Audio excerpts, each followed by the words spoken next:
জয় গীতা, জয় শ্রীকৃষ্ণ। জয় গীতা, জয় শ্রীকৃষ্ণ। ভক্তি কথায় সকলকে স্বাগতম। সকাল সকাল শ্রীমদ্ ভাগবত গীতা পাঠ করতে বসে পড়েছি। ভক্তিমতী মায়েরা, ভক্তিমতী বাবারা, শ্রীকৃষ্ণের মুখশ্রিত বাণী শ্রবণ করুন। ভাগবত গীতা আসরে সবাই চলে আসুন শ্রীমদ্ ভাগবত গীতা পাঠ শুনতে। জয় গীতা, জয় শ্রীকৃষ্ণ।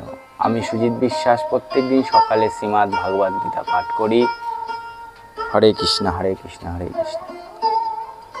আজকে চতুর্দশ অধ্যায় থেকে গুণত্রয় বিভাগ যোগ পড়ে তোমাদের শোনাবো। ষষ্ঠদশ শ্লোক। কর্মণ সকৃতি সাহু সাত্বিকং নির্মলং ফলম রজসত্ব ফলং দুঃখম জ্ঞানং তামস ফলম।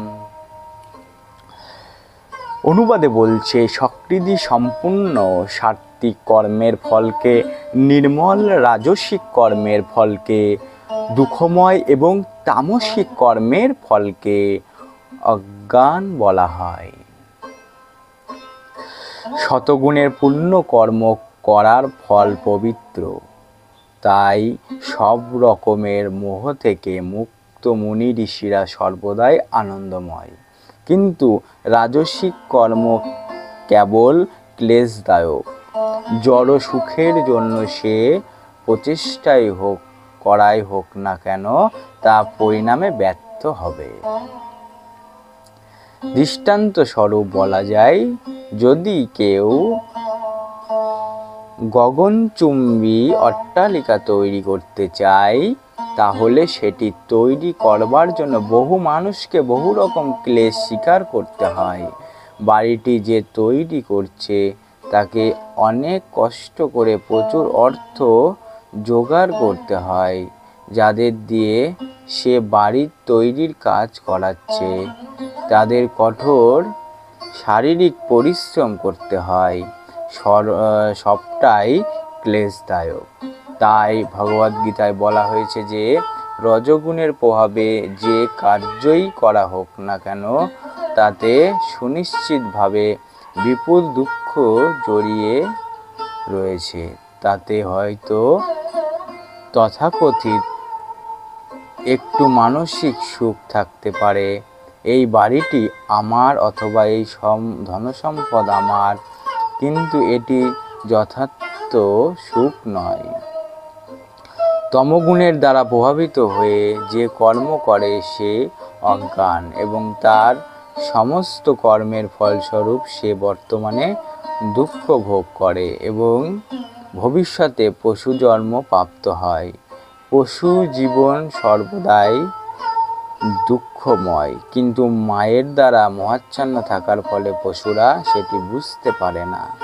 তমগুণের দ্বারা আচ্ছন্ন থাকার ফলেও মানুষ নিরীহ পশুদের হত্যা করে।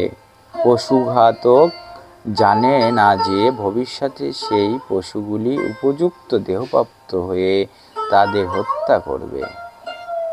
সেটি প্রকৃতির নিয়ম। মানব সমাজে কেউ যদি কোনো মানুষকে হত্যা করে, তাহলে তার ফাঁসি হয়। মানব সমাজে কেউ যদি কোনো মানুষকে হত্যা করে, তাহলে তার ফাঁসি হয়।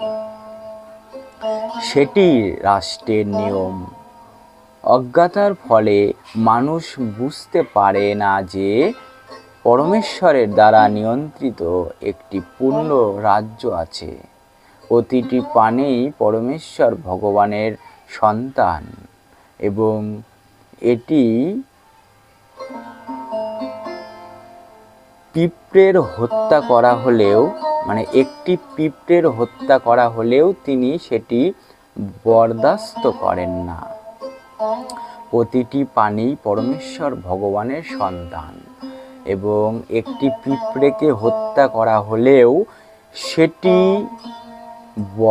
বরদাস্ত করেন না। এখানে বলেছে, প্রতিটি প্রাণী পরমেশ্বর ভগবানের সন্তান, এবং একটি পিঁপড়ের হত্যা করা হলেও তিনি সেটি বরদাস্ত করেন না। সেই জন্য আমাদের পাশুল দিতে হবে। তাই রসনা তৃপ্তির জন্য পশু হত্যা করা নিকৃষ্টতম অজ্ঞতা। মানুষের পশু হত্যা করার কোনো প্রয়োজনীয়তাই নেই, কারণ মানুষের জন্য ভগবান কত সুন্দর সুন্দর জিনিস দিয়েছেন। কিন্তু তা সত্ত্বেও কেউ যদি পশুর মাংস আহারে আবৃত হয়, তাহলে বুঝতে হবে সে তমগুণের দ্বারা আচ্ছন্ন হয়ে কর্ম করছে এবং তার ভবিষ্যৎ অত্যন্ত অন্ধকারাচ্ছন্ন করে তুলছে। সব রকম পশু হত্যার মধ্যে গোহত্যা সবচেয়ে জঘন্যতম কার্য, কারণ দুগ্ধদানের মাধ্যমে গাভী আমাদের সব রকমের সুখ প্রদান করে থাকে। গোহত্যা সব রকমের পাপকর্মের মধ্যে সবচেয়ে নিকৃষ্টতম অপরাধ। বৈদিক শাস্ত্রে ঋগ্বেদে গৌভীপনীয়তমাৎসরম কথাটি ইঙ্গিত করে যে গাভীর দুধের দ্বারা সর্বতোভাবে পানি লাভ করবার পরেও যে মানুষ গোহত্যা করতে চায়, সে অত্যন্ত গভীরভাবে তমসাচ্ছন্ন। বৈদিক শাস্ত্রে একটি প্রার্থনায় বলা হয়েছে, নম ব্রহ্মাণ দেবায় ব্রহ্মাণিহাত চ জগদিয়াতার কৃষ্ণায় গোবিন্দায় নমো নমঃ। হে কৃষ্ণ, হে গোবিন্দ, তুমি গাভী ও ব্রহ্মাদের হিতাকাঙ্ক্ষী এবং তুমি সমগ্র মানব সমাজ ও সমগ্র জগতের নিতাঙ্ক্ষী। তোমাকে প্রণাম করি। বিষ্ণু পুরাণে এই প্রার্থনায় তাৎপর্য এই যে গাভী ও ব্রহ্মাদের রক্ষা করার কথা বিশেষভাবে উল্লেখ করা হয়েছে। ব্রাহ্মণেরা আধ্যাত্মিক শিক্ষার প্রতীক এবং গাভীর দুগ্ধ সবচেয়ে মূল্যবান খাদ্যের প্রতীক।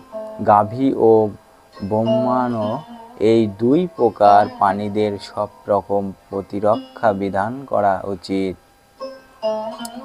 গাভী ও ব্রাহ্মণ এই দুই প্রকার প্রাণীদের সব রকম প্রতিরক্ষা বিধান করা উচিত। সেটি সভ্যতার প্রকৃতি উন্নতি। আধুনিক মানব সমাজে আধ্যাত্মিক জ্ঞানকে অবজ্ঞা করা হয় এবং গোহত্যাকে প্রশ্রয় দেওয়া হয়। সুতরাং আমাদের বুঝতে হবে যে মানব সমাজ বিপদগামী হচ্ছে এবং তার নিজের উৎসন্নের পথটি প্রশস্ত করছে। যে সভ্যতা মানুষকে পরবর্তী জীবনে পশুতে পরিণত হওয়ার পথে পরিচালিত করে, সেটি অবশ্যই মানব সভ্যতা নয়। বর্তমান মানব সভ্যতা অবশ্যই রজস্তম গুণের দ্বারা প্রভাবিত হয়ে মারাত্মকভাবে বিপদগামী হচ্ছে। এটি অত্যন্ত ভয়ঙ্কর যুগ এবং প্রতিটি রাষ্ট্রের কর্তব্য হচ্ছে মানব সমাজকে অবশ্যম্ভাবী ধ্বংসের হাত থেকে রক্ষা করার জন্য কৃষ্ণ ভাবনামৃতে সরলতম পন্থা প্রচলন করতে যত্নশীল হওয়া। হরে কৃষ্ণ হরে কৃষ্ণ হরে কৃষ্ণ। জয় শ্রীকৃষ্ণ। জয় গীতা। জয় শ্রীকৃষ্ণ। জয় গীতা। জয় শ্রীকৃষ্ণ। ভক্তি কথায় আজকে শ্রীমদ্ ভাগবত গীতা পাঠ এখানেই সমাপ্ত করিলাম। আবার কালকে তোমাদের সঙ্গে শ্রীমদ্ ভাগবত গীতা পাঠ নিয়ে আসব। তোমরা প্রত্যেকে সময় মতো চলে আসবে। জয় গীতা। জয় শ্রীকৃষ্ণ।